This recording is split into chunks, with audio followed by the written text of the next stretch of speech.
नमस्कार साथियों। Nanakmatta public school Udham Singh Nagar ज़िले में है, उत्तराखंड में। और शिक्षा के क्षेत्र में कुछ बेहतरीन और अभिनव प्रयोग भी यहाँ लगातार हम देख ही रहे हैं। इसी विद्यालय की 12वीं की छात्रा हैं रिया चंद। आज रिया ने अपनी कलम पद्मश्री अरविंद गुप्ता जी पर चलाई है। रिया का लेखन सृजन बहुत शानदार है। तो रिया ने जो अरविंद गुप्ता जी के लिए लिखा है उसी को मैंने अपनी आवाज़ दी है। उम्मीद है आप इसे पसंद करेंगे। बच्चे बहुत कल्पनाशील होते हैं। उनके लिए ये अजीम संसार एक कला है। रेत में महल बनाना और कंकड़ पत्थरों में जानवरों और पंछियों की तस्वीर देखना बच्चों का कुदरती हुनर होता है। ये शब्द हैं अरविंद गुप्ता के। शायद इसी कल्पनाशीलता की बदौलत हम जो आज हैं वो बन पाए हैं। इजरायली इतिहासकार युवाल नोआ हरारी अपनी किताब सैपियंस में मनुष्य की कल्पना का जिक्र करते हुए कहते हैं कि मनुष्य ही ऐसे जीव हैं जो अगले जन्म और जन्नत की हूर जैसी कल्पना भी कर सकते हैं। खैर, हम अरविंद गुप्ता की बात कर रहे थे। एक इंजीनियर, शिक्षक, मज़ेदार खिलौने बनाने वाला, पुस्तक प्रेमी, अनुवादक, ये कुछ तरीके हैं अरविंद गुप्ता नाम के इंसान का तवारूफ आप पाठकों से कराने के। अरविंद एक वैज्ञानिक नहीं है, विज्ञान प्रेमी है। प्रेमी जो विज्ञान से सवाल करता है और जवाब तलाशने खुद निकल पड़ता है।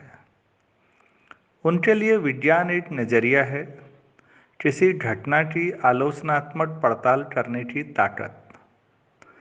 अरविंद का मानना है कि विज्ञान को महसूस करने के लिए महंगे और जटिल उपकरणों की जरूरत कतई नहीं है।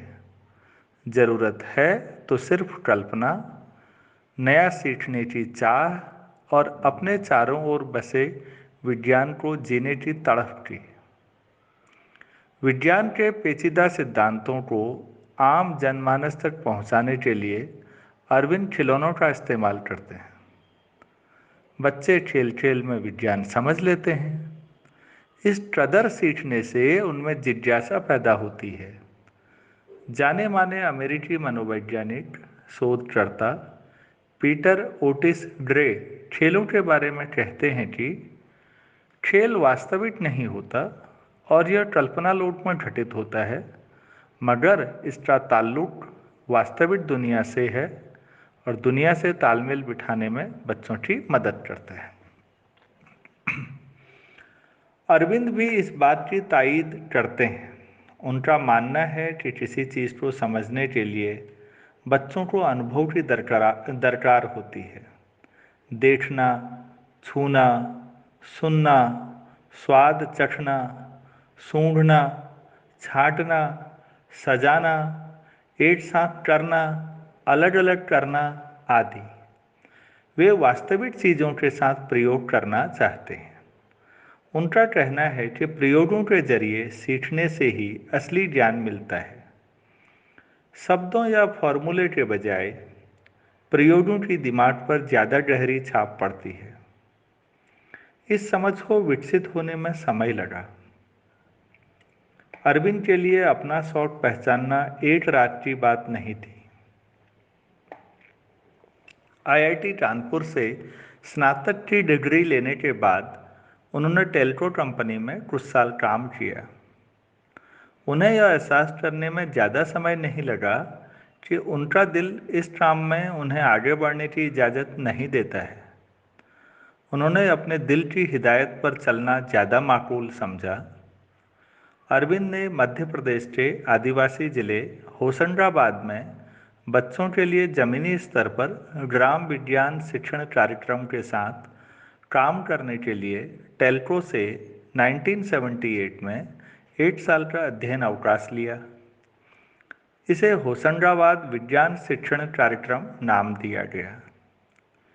जब वे वहाँ थे तो उन्होंने मौजूदा स्थानीय सामग्रियों के साथ अक्सर कूड़े के तौर पर फेंके जाने वाली वस्तुओं का उपयोग करके साधारण खिलौने और नए शैक्षिक प्रयोग विकसित करने के अपने विचार को ठोस जमीन दी।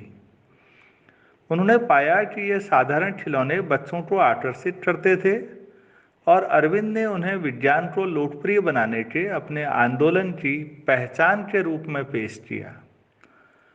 बच्चों के साथ काम करने के दौरान उन्होंने हर तरह के महदूद मानसिक दायरों को तोड़ा। अपने एक लेख में वे लिखते हैं, मैंने भारत के स्कूलों में 2500 मतलब 2500 से ज़्यादा विज्ञान कार्यशालाएं की हैं। इस लंबी यात्रा के दौरान मैं न जाने कितने बेहाल स्कूलों, नकारा प्रधानाचार्यों और ऊबे हुए शिक्षकों से रूबरू हुआ, लेकिन बच्चों ने एक बार भी मुझे निराश नहीं किया। उनकी आंखों में हमेशा एक उत्सुकता भरी चमक दिखाई दी।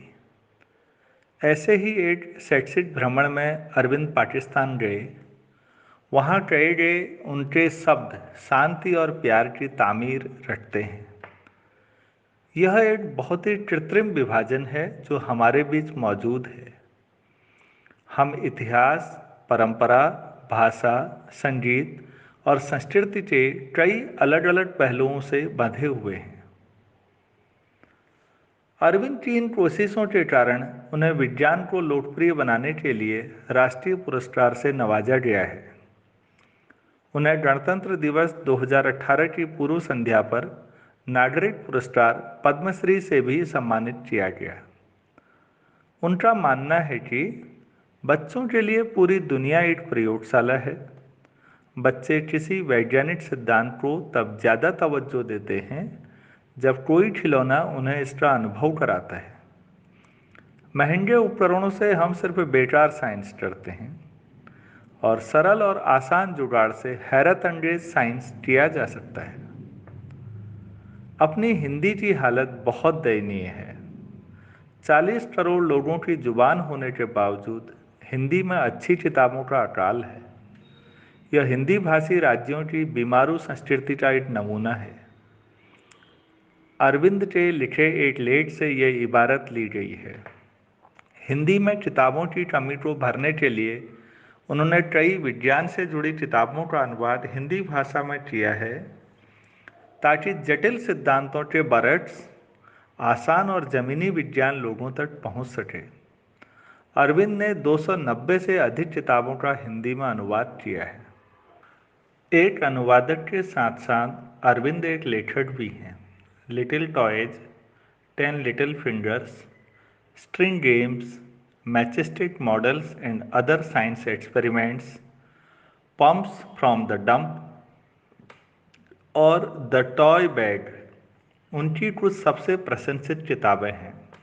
Matchstick models and other science experiments Arvind की पहली किताब थी जिसका 13 भारतीय भाषाओं में अनुवाद किया गया है। इस किताब में लेखक लिखते हैं कि आज विज्ञान फैंसी उपकरणों और महंगी प्रयोगशालाओं का पर्याय बन गया है। विज्ञान की शिक्षा को परिभाषाओं और सूत्रों को रटने की क्षमता के साथ जोड़ा जाने लगा है। इसके उलट अरविंद का मानना है कि विज्ञान पैटर्न, संरचनाओं, अनुक्रमों और समानताओं, नियमितताओं और सामान्यताओं को देखने का नजरिया है। बेहद बारीकी और आलोचनात्मक ढंग से देखने का नजरिया। हमारे देश की शैक्षिक, सामाजिक, आर्थिक और राजनीतिक गैर बराबरी के मद्देनज़र वे कहते हैं, बहुत सस्ते या बिना कीमत चुकाए प्रयोगों को कर ले जाने की क्षमता की हमारे जैसे अभावग्रस्त देश को भारी जरूरत है। हमारे देश की शिक्षा व्यवस्था पर भी अरविंद चिंता जाहिर करते नजर आते हैं। प्रौद्योगिकी विकास के लिए लेबर फोर्स तैयार करने के मकसद से बनाए गए स्कूल जैसे सामाजिक संस्थान अनुभवात्मक ज्ञान की बात नहीं करते हैं। नतीजन भावी पीढ़ी देश के सामने पूंजी की जगह बोझ बनकर खड़ी हो जाती है। कुछ ऐसा ही अरविंद भी मानते हैं। हमारा शैक्षिक परिदृश्य बंजर और सूखा हुआ है। फसल के लिए यहाँ अच्छी जमीन नहीं है। जमीन ठीक ना हो तो अच्छे से अच्छा बीज भी दम तोड़ देता है। हमें जमीन तैयार करने की सख्त ज़रूरत है। हमारे बच्चों में अथाह संभावनाएं हैं। उनमें से हर एक अच्छा बीज है, और यदि हम ठीक से जमीन तैयार करेंगे तो एक दिन लहलहाती फसल को अपनी आंखों से देख सकेंगे। धन्यवाद।